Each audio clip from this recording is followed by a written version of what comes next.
Hey guys, Dr. Kyle Loveless here. I'm going to give you a quick nutrition tip of the week. All right. As I've talked about in previous videos, just recently, we just had a baby about 5 days ago, named Isabel Grace. Beautiful baby and healthy, and everything went well in the birthing process. And Holly's healthy, Holly's happy, everything's good. So all that went good. So thank you guys for your congratulations and all the things that you've sent. That's amazing. We've had some cool stuff coming to our house, and when you have something like this, you just realize how cool people are. People are just like, everybody just bends over backwards to try to make sure you're taken care of, and it's just awesome. It's a great community. So thank you for everyone that's doing that. I really appreciate it. So workout tip of the week. This is it. And as you can see, I'm driving, so most of my videos will be driving because it's the only time. I always give myself when I say I don't have time, but it's the most effective time that I have. Okay, I could probably find time to shoot videos, and I probably will. So, workout tip of the week. Exercise or nutrition tip of the week today. You can tell I haven't slept much. Nutrition tip of the week. This is a cool one. So, hey, I got my coffee right here. I drink coffee. I'm drinking nonstop or anything like that. 1 cup a day. I actually don't even fill this whole thing up. It just keeps me from spilling in my truck. So, coffee. Here, I'm going to give you your coffee tips. This is a great nutrition tip. Coffee is one of the biggest things, misunderstood things. People say, don't drink it, it's bad for you. Drink it, it's good for you. I will tell you, it matters who you are and where you are in life. If you have adrenal fatigue, you shouldn't drink coffee because it's going to drain your adrenals more. If you're allergic to coffee, meaning you've done a food allergy test, and you shouldn't drink coffee, then you shouldn't drink coffee. But there's some benefits, health benefits to coffee, antioxidant effects, and other things that can be beneficial.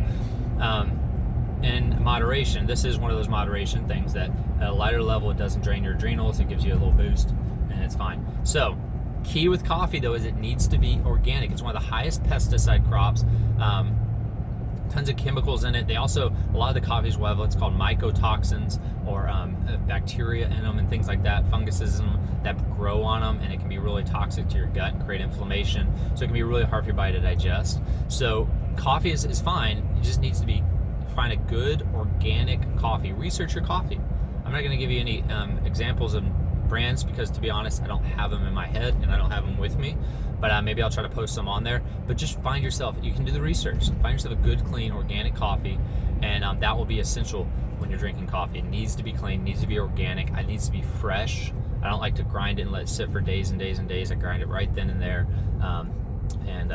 That's huge. And then also how you're making your coffee. You have your Keurig things, which are super toxic. They have tons of plastics and they build up junk in them and things like that.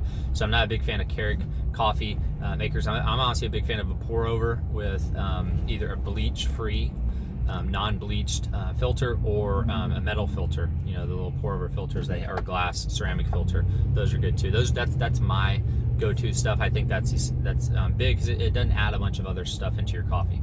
Okay, that's one thing. The second tip on nutrition and coffee is what you can add into your coffee. Obviously, I'm not going to recommend sugars and tons of milks and dairies and things like that. Those are going to be inflammatory and hard for your body to break down and digest and create inflammation and problems. But I am going to recommend adding some things that are good. You can add things like a healthy fat, like a coconut oil. You can add, which is a medium chain triglyceride that is pretty simple for your gallbladder to break down. You can also add short chain triglycerides like ghee. Okay, so ghee doesn't have, if you're someone that's allergic to butter, typically you can have ghee because it doesn't have the lactose and other things in there that way, but that's a good one. Ghee, you can do coconut oil, and you've heard of bulletproof coffee. That's that concept there. I'm not a big fan of butter unless you know you're not allergic to dairy.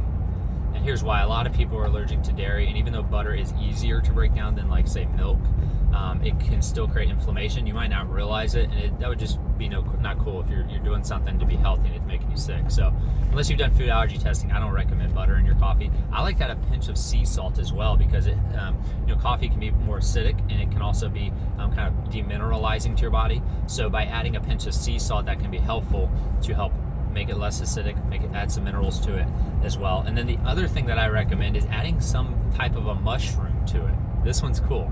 If you haven't heard about the benefits of medicinal mushrooms, there's so many good ones out there. You got reishi, you got chaga, cordyceps. All those are great. You can get them in a powder form. The brand that I recommend, Dr. Patrick Flynn actually recommends this brand. If you haven't heard of him, you want to look up The Wellness Way, Dr. Patrick Flynn, but this is where I've heard it from. But it's Jing Herbs, Jing, oh great, I don't remember. Jing, and I think it's herbs. It might be Jing herbs. It's Jing mushrooms or Jing herbs. You can look that up, and good stuff, high quality. So every morning I put a little bit of chaga, because chaga is really good for cancer killing effects and immune system health.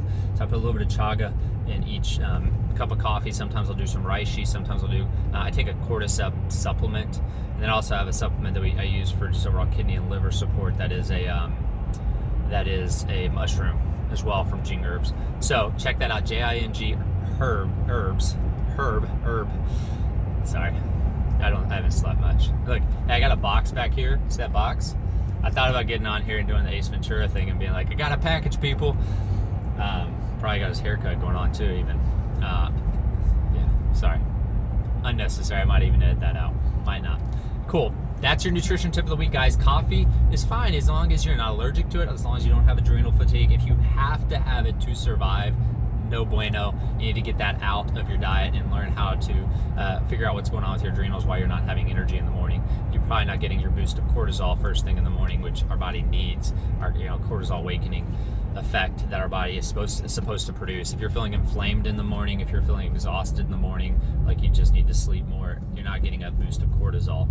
It's our body's strongest anti-inflammatory. It also wakes us up, gets us going. That's why a lot of times we go to coffee.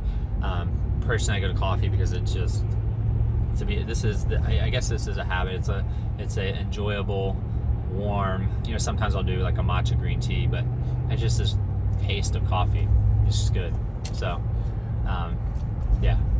All right, guys. Hey, that's your nutrition tip of the week. Hope you enjoyed it. You guys have an awesome day, and we'll talk to you next time.